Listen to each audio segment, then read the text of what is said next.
Recently, Russia has offered India a deal that seems hard to refuse. It has proposed selling its new fifth-generation fighter jet, the Su-75 Checkmate. With full transfer of technology and the possibility of setting up an exclusive production line within India, this could position India as a potential export hub for the Su-75. The Su-75 incorporates advanced stealth technology, superior maneuverability, AI integration, and is cost-effective. Initially, it was promoted with AL-41F engines, which were expected to provide a decent but not impressive top speed of Mach 1.8, not what some media outlets like Fox News have claimed. The new aircraft is smaller than other Russian fighter jets, but can fly at a speed of almost twice the speed of light.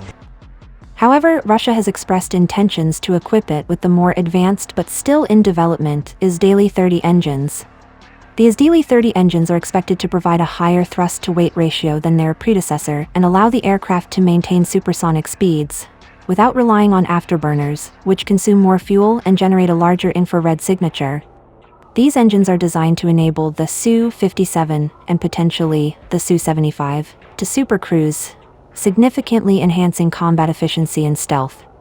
This could provide India with a state-of-the-art fighter capable of matching or exceeding the capabilities of its regional adversaries. Russia has also indicated that HAL's Nashik plant could manufacture the Su-75 if India agrees to the deal. The ongoing MRFA tender, which aims to procure 114 fighter jets for the Indian Air Force, has faced delays and complications. The Su-75 offer could potentially bypass these delays, providing India with an advanced fighter more quickly and at a lower cost, without the lengthy procurement process associated with Western fighter jets. With increasing tensions with China and ongoing security concerns with Pakistan, who might acquire a stealth fighter before India, the Su-75 could offer India a fifth-generation fighter until its own AMCA enters production. Now all this sounds great, right? But there are serious issues with a deal like this, especially now, with Russia under heavy scrutiny from virtually all Western nations. Even before sanctions, Russia had a reputation for over-promising and under-delivering on military projects. The war in Ukraine has stretched Russia thin, and no matter what Moscow promises, as the most sanctioned country in the world, it is unlikely to deliver without delays. India is also making significant progress with its own fifth-generation fighter jet, the AMCA. Accepting the Su-75 deal could create serious problems for the AMCA project. Let's explore why. Typically, in aerospace projects, a significant portion of work involves design, testing, and refinement before the first flight. Based on the Su-75's development stages, we can estimate its completion percentage. The Su-75 has been designed, and its concept was publicly unveiled. This phase, which involves design work, wind tunnel testing, and simulations, accounts for about 40 to 50% of the project. Russia has reportedly been working on the prototype, with the aircraft's first flight expected around 2026. The prototype phase typically accounts for another 20 to 30%. However, it's important to note that the Su-75, as seen at the 2021 MAX Air Show, was a full-scale mock-up, not a flying prototype. Before the first flight, ground testing, such as static tests and taxi tests, needs to be completed. This phase usually adds another 10 to 15%. After the first flight, extensive testing is required to refine the aircraft, identify issues, and certify it for production. This phase typically accounts for 20 to 25% of the project. Given that the Su-75 hasn't flown yet and is still in the prototype development phase, the project might be around 50 to 60% complete.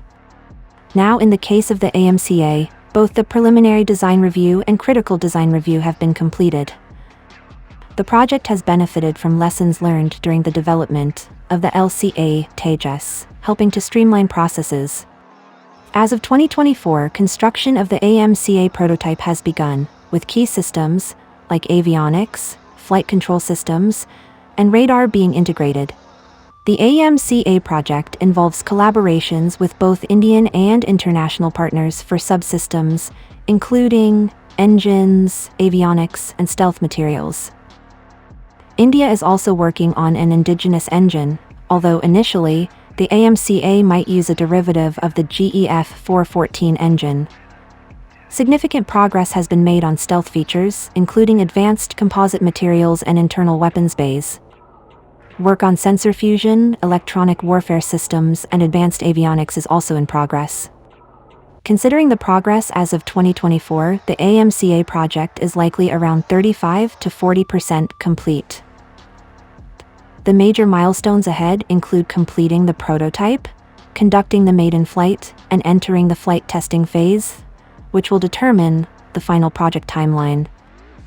Accepting the Su-75 deal could divert financial, human, and industrial resources away from the AMCA. The AMCA requires substantial investment in R&D, and splitting resources between two major fighter projects could slow down AMCA's progress. Moreover, the Su-75 could shift India's strategic focus toward integrating and operationalizing a new aircraft, potentially delaying the AMCA further. If budget constraints arise, the government might prioritize one project over the other, potentially delaying AMCA's timeline. Russia does have a history of fulfilling its defense commitments to India. The Su-30 MKI program, which involved extensive customization to meet Indian requirements, is a testament to this partnership. The Su-75 deal could follow a similar path, with India having significant input into the aircraft's design and capabilities.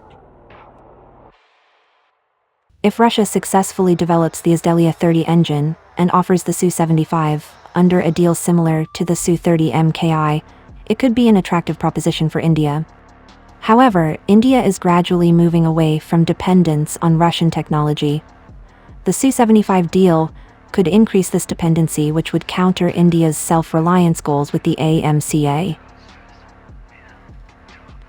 Additionally, the aircraft is still under development, with potential delays and design changes posing risks. Geopolitically, increasing reliance on Russian defense technology under Western sanctions presents further complications. In my opinion, the best path for India is to continue developing the AMCA while also working on a supercruise-capable engine, possibly in collaboration with France, or even using Russia's Su-30 engine if feasible.